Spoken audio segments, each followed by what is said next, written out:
Atualmente temos inúmeras obrigações que são prestadas pelas companhias, pelas organizações, no ambiente trabalhista, tributário, sobre as relações de trabalho e de serviços, como o CAGED, a CEFIP, o PPP, como o RAIS, DIRF e outras tantas obrigações.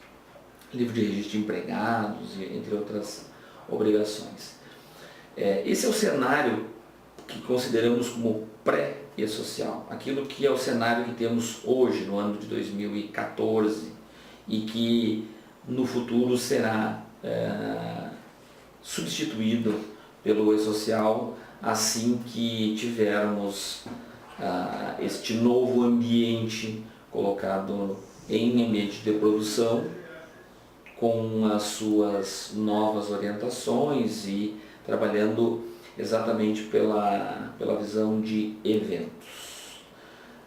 Cabe lembrar, falando em eventos, que muitos departamentos de recursos humanos e de gestão de pessoas têm trabalhado com a visão de folha de pagamento.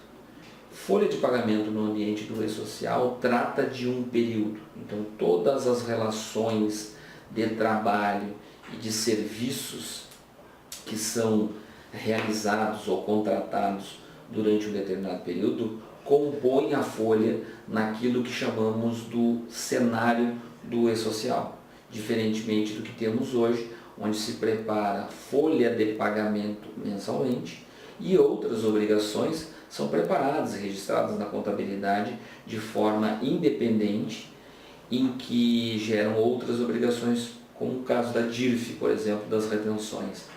Então, no e-social, esta visão é diferente, ela é distinta do que a gente tem hoje. O ambiente é completamente diferente, porque tratamos como folha um período, uma competência de um mês do calendário civil, como sendo o mês da folha. E essa folha é compreendida entre vários eventos.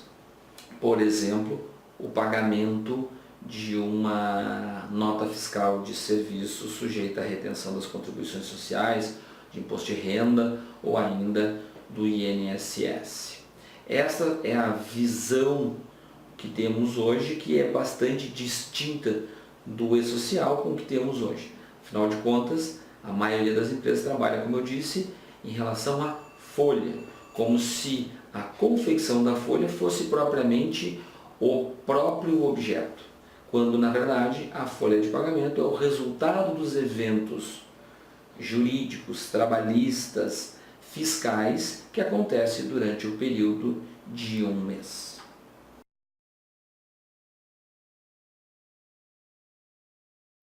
Cabe esclarecer que no âmbito do e-social não tivemos qualquer modificação das regulamentações trabalhistas, pecuniárias ou fiscais ou previdenciárias.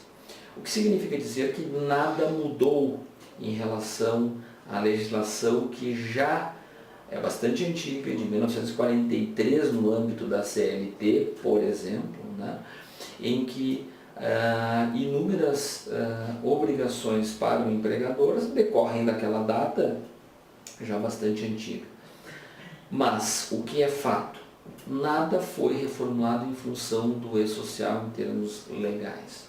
O que significa dizer que o que haverá agora é um olho permanente e eletrônico no cumprimento das obrigações por parte dos fiscos, tanto do Ministério do Trabalho, da Previdência, da Caixa Econômica e também da Receita Federal do Brasil, no que tange ao cumprimento das obrigações.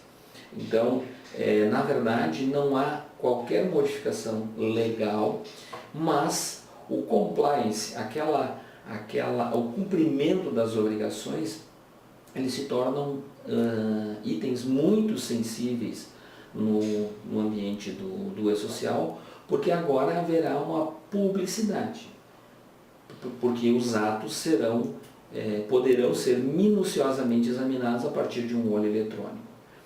Eu uso como um exemplo a questão de uma falta. O colaborador teve uma falta no mês e não deu tempo de lançar essa falta naquela competência.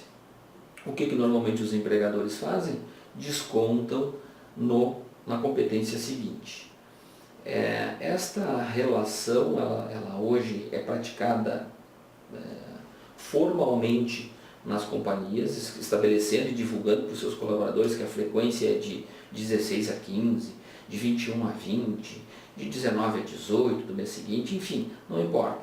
O fato é que a falta do colaborador praticada numa competência é descontada em outra. E esses reflexos são todos computados no mês seguinte, inclusive trazendo algum prejuízo nesta relação, quando há alteração salarial, pagamento de horas extras e todos os reflexos. Né? Então, é sempre bom a gente atentar que a legislação terá agora o apoio eletrônico no seu cumprimento através do ambiente do e-social.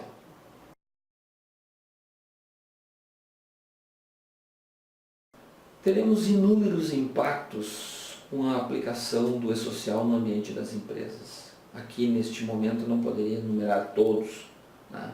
E isto nós fazemos, a Decision IT faz através do nosso trabalho de diagnóstico, quando então mergulhamos dentro do ambiente da empresa, da organização, e a partir das informações coletadas podemos então emitir um parecer e também contribuir de forma propositiva para a melhoria do ambiente, do cenário da companhia no ingresso para o ambiente do e-social. Eu uso como um exemplo clássico desses impactos algumas coisas que porventura ficam mais ou menos amortecidas ou adormecidas ou esquecidas em alguma gaveta na rotina das organizações. Vamos imaginar que tenhamos a extinção da DIRF, né? Que é algo previsto no escopo do e-social, a eliminação da DIRF, da declaração das retenções, de informações das retenções do imposto de renda retido na fonte. Bom, o que aconteceria quando uma pessoa, por acaso, estivesse caminhando na calçada da companhia e porventura tivesse uma pedra solta ou algum objeto qualquer que causasse um acidente, uma queda, enfim. E a pessoa que sofreu a queda entrou porventura na justiça comum e fez um pedido de indenização moral, ou seja, qualquer outra alegação. E a companhia foi condenada e pagou essa indenização. Atualmente, ainda que muitas empresas não cumpram com essa regulamentação, essa informação deverá compor a DIRF, porque o pagamento desta pecúnia para o autor, ela, pelo menos na minha avaliação, ela sim está sujeita à retenção de imposto de renda e na grande maioria da visão de outros especialistas em tributos. O que acontece? Se houve a retenção do imposto de renda na fonte, deve compor a DIRF. Como a DIRF poderá estar extinta, não haveria condições de ser lançada na DIRF. Portanto, entraria no evento 1300, que é aquele que quem já me conhece já ouviu muito falar, que é o primo irmão da DIRF, que é o evento S1300, pagamentos diversos no âmbito do e-social. Então, a gente vai imaginar que a indenização por dano moral, por hipótese, realizada na justiça comum, vai compor o ambiente do e-social. Além de, claro, inúmeros outros impactos sobre retenções, contratação de cooperativas, contratação de autônomos e outros tantos impactos, inclusive no uso de equipamento de proteção individual.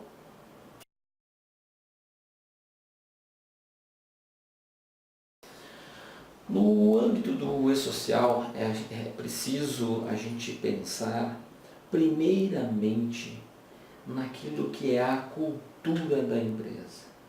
Por mais sofisticado que seja o sistema, por melhor elaborado que seja e documentado o processo, por mais treinadas que estejam as pessoas que operam no dia a dia as informações de relações de trabalho, não haverá sistemática que possa prevalecer num ambiente onde a cultura da companhia não é de cumprir as obrigações sociais, trabalhistas, tributárias e previdenciárias. Então, na medida em que aquelas pequenas corruptelas e pequenas interpretações das obrigações, elas são toleradas pela cultura da companhia, da mesma forma estarão refletidos nos seus processos e também estarão refletidos nos seus sistemas.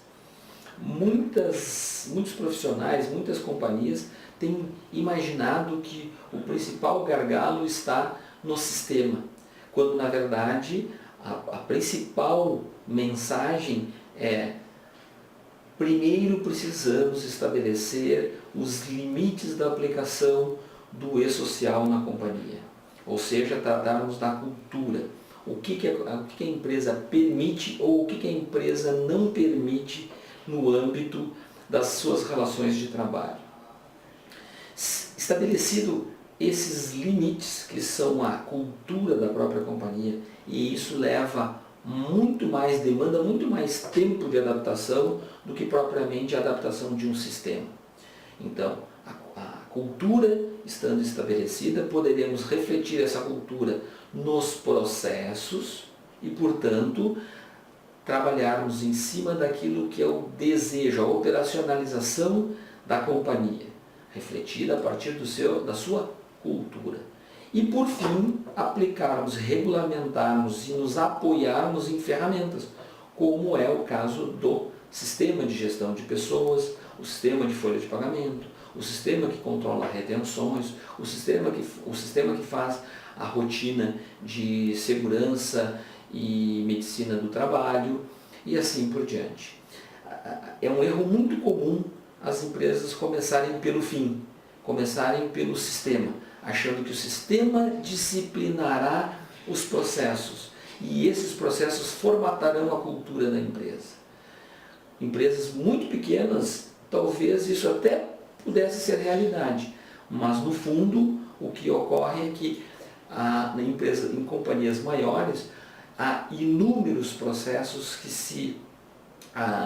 se coadunam diuturnamente na empresa, são processados por pessoas, e essas pessoas têm a cultura de cumprir ou não cumprir, de verificar, de checar, de conciliar e de concordar, porque é melhor que todos estejam cientes do que o ambiente do e-social espera das companhias, e não numa visão de nossa empresa estabeleceu desta forma. Aproveito para fazer um convite e que quem estiver assistindo este vídeo procure maiores informações sobre o nosso serviço de diagnóstico para que possa, com apoio de uma empresa especializada, realizar o levantamento, o tombamento de situações que poderão comprometer o ingresso ou a boa manutenção do ambiente SPED, do e-social nas empresas. É um trabalho que resulta em um plano de ação para que a companhia tenha condições ou melhores condições de ingressar no ambiente do e-social.